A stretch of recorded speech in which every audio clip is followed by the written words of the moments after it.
From White Hat Magazine, I'm Chrisella Herzog, and welcome to Bosses Who Brunch. Here at Bosses Who Brunch, we don't buy into the entrepreneurship myth of overnight success. We cover the challenges, celebrate the successes, and talk about what skills and resources are really needed to start a business. On this episode of Bosses Who Brunch, I sat down with Paola Belingheri, the CEO and one of the co-founders of IceCream team. Paola was in Salt Lake City as part of the Young Transatlantic Leaders Innovation Initiative, a program from the U.S. Department of State and the German Marshall Fund that provides exchange opportunities for innovators and leaders in Europe and the United States. The IceCream team is based in the Rome area of Italy, and their platform combines sustainable tourism with scientific research and citizen science with the goal of saving the glaciers. Bosses Who Brunch is a project by White Hat Magazine and is supported by our readers and listeners. If you would like to support the podcast, sign up to become a member at whitehatmag.com/subscribe. Paola, welcome to Bosses Who Brunch. It's so great to have you on the show. Thank you. It's lovely to be here. So tell me about IceCream team. So in essence, the IceCream team is a group of people that wants to combine sustainable tourism and scientific research to save our glaciers.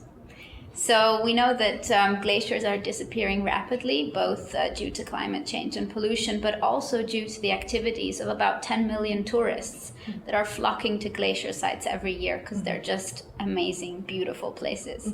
And so what we would like, first of all, through our Ice King app, is to give tourists a whole host of resources that they can use to plan their glacier trip in the most sustainable way possible. But then while they're on the glacier, what we would like them to do for us is to take geo-referenced photographs, which means taking pictures with their smartphone with the GPS on. And we can collect those pictures through the GPS data. We know exactly where they were taken, and we can combine them with satellite data in order to better study how glaciers are melting. It's very cool. It's super cool. So what was your inspiration for this? In fact, we actually started this idea at a hackathon. So it's a 48-hour coding marathon. And it was, it's run, the one we joined was run by NASA every year. It's called the International Space Apps Challenge. It's run in about 120 cities across the world. And we actually, the 7 of us joined in Rome, Italy. We didn't know each other before. We were a group of coders on one side and non-coders on the other, and we met thanks to a mutual interest in climate change. And so over those 48 hours, this is the idea that we came up with, and we ended up winning the international competition, and that's when we thought, well, this could be something. Well, congratulations. That is super cool. And what a way to, start a big idea like this. I love it. You have 2 platforms. You mentioned the Ice King app, and you also have a platform called Live Glacier. So tell me a little bit about each of them, who they're targeted towards, and how they work together. Right, so the Ice King app is really geared towards tourists. As I mentioned before, we have, in essence, 3 phases before the trip, where we have all the sustainable tourism resources. During the trip, where we ask the tourists to join the global scientific expedition to save glaciers. After the trip, if the tourists have been using their GPS on the glacier and taking pictures and so forth, what we can also do is give them an online diary showing exactly the path that they took through the glacier and associating pictures and videos that they took to have an awesome memory of their trip. So that's the app, and it's really for tourists. Now, the connection with the Live Glacier web tool are the photographs that we source from tourists. So the Live Glacier tool is actually the scientific part. It's built off of Google Earth Engine, and we take data from the European satellite program Copernicus, which has free, full, and open access. And this is radar data that enables us to see how glaciers are moving, so the surface velocities, which also helps us to know how they're melting. So combining the platform actually combines the satellite data with the photographs we source from tourists, and we make this information completely free and available to all the scientists who want to use it as part of our social impact. That's so cool. So For somebody who doesn't necessarily follow, the climate change issue or even like what's going on with glaciers, talk a little bit about why this is so important. Well, glaciers, according to NASA at least, are the most sensitive ecosystems to climate change. So they're the first to be affected, and they can show basically what is going on before it's even going to impact us, our cities, and so forth. Glaciers are also very important because they are huge deposits of fresh water. So there's entire cities and communities that depend on them to have clean drinking water. And we know that as we go on, this is going to be more and more problematic in the world. They can also be interesting sources of hydroelectric power, which, if the glaciers actually survive over time, is a renewable energy source which can stop us from polluting even more. And so they're very important ecosystems, and it's important that we know what's happening to them and that we can also try to save them as much as possible, because in some regions, for example, I come from Italy, and in the Italian Alps, they've almost all gone. Oh, wow. Gosh. That's not good news. So is anybody else doing this work to collect this data about glaciers?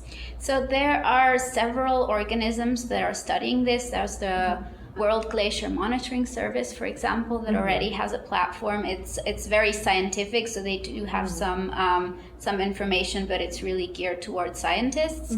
What we're adding to that is the surface velocities, which means that we don't only show the raw satellite data, but we actually process it, and we do image matching. So we match a pair of two images, and through some algorithms that we developed, we can show how the glaciers are moving over time. So this is something more that the raw data doesn't show to scientists. Very interesting. And you're also getting the average citizen involved, people who already really care about the glaciers because they're traveling to it, they're visiting it, and getting them involved in a citizen scientist project. That's what we hope to achieve. Yeah, I love that idea.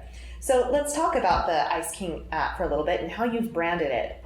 So when you target it to tourists, you don't sell it as a vacation so much, but more of an expedition where they're getting involved in this scientific discovery. So how did you land on that, and what kind of impact have you seen as you've been building your company? So we thought about this because we see that more and more tourists aren't just content with going around and just seeing a place, but they do want to be involved somehow, and this adds some value to their vacation. Right now we're still under development for the app, so we haven't actually been able to test it out with real tourists. What we have is we've started engaging with mountain guides, who we feel will be a great point of entry to the market because they have a stake both in the tourism part but also in preserving the glaciers. And we've had a very interesting and motivated response from their side. That's very cool. I'm glad to hear that. With the Live Glacier platform, do you have what's your overarching goal? What's your big vision for the data collection there? So what we hope to do in the long term is, if we get enough data from the tourists to combine with the satellite data, we could improve water runoff models, meaning that we could estimate on the basis of the weather patterns and so forth how much water will be shed from glaciers. And this can help companies plan their electric power production. It can help municipalities understand how the freshwater supply will behave over the seasons. And so this can be an added value from all this data. Yeah, definitely. And planning for these contingencies, I think, would help a lot with avoiding bad impacts of droughts or help people understand how to conserve their community better. Very interesting. I love the idea. It's so cool. Thank you. So the money-making side of this, as I understand what you're doing, is focusing on the sustainable tourism industry. Right. What's your business model for that? There's a lot of resources already out there, so we don't want to invent anything new, but what we would like to do is just become a collector of all the best resources that are out there. And so making partnerships is one of the ways, so partnering with equipment suppliers, with hotels, with local guides, and so forth. We would also like the guides to actually be able to subscribe to our app, and that way get bookings from tourists in advance and get a better pipeline of customers. So that's another revenue source we foresee. And the final one, I was talking about this online diary that we can produce, and so we would like to have some more bespoke versions of that for an added fee, so some upselling as well. Yeah, I can see it becoming something where people are like, oh, I have to visit all the glaciers and collect this in my diary, sort of thing. I mean, that would be a fun expedition to go on. Absolutely. Yeah. So your overall vision for IceCream Team, where do you hope to see this in 5 years? Well, we hope really to have a virtuous cycle going on between the tourists providing us images and the scientific part providing information back to the tourists. And hopefully, if we can validate this model on glaciers, we hope that it can become a model in other ecosystems as well. Mm-hmm. Yeah. So what have you run in? I know you're very new at this. What challenges have you run into so far as you've been building this up? Well, for us, one thing was getting funding, because it's kind of an innovative business model, and it's in between different markets. Yeah. And so that makes it sometimes a little more difficult to sell. What we've seen over time is that the impact investment community seems to resonate the most with what we're doing, and so this is really the part that we're targeting. The other big challenge, I feel, is going to be just to connect with the community, because the tourists are spread out all over the world, and so we're going to have to be really smart about how we get in touch with people and how we can use word of mouth or other partners to actually spread awareness. Well, best of luck with everything. Where you are right now as you are building this, what support do you need? I think we would need, first of all, funding, and then access to any suppliers that could help us offer sustainable tourism services, be it equipment, be it behavior, be it places to stay, how to travel, and so forth. Well, thank you so much for talking with me today, and best of luck with IceCream Team. You have a really cool company. Thank you for having me. Thanks for tuning in to this episode of Bosses Who Brunch. If you enjoyed this episode, please subscribe and leave us a review. Bosses Who Brunch is a production of White Hat Magazine.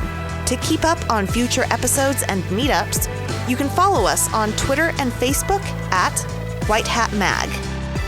You can also find more information about White Hat Magazine and Bosses Who Brunch at whitehatmag.com.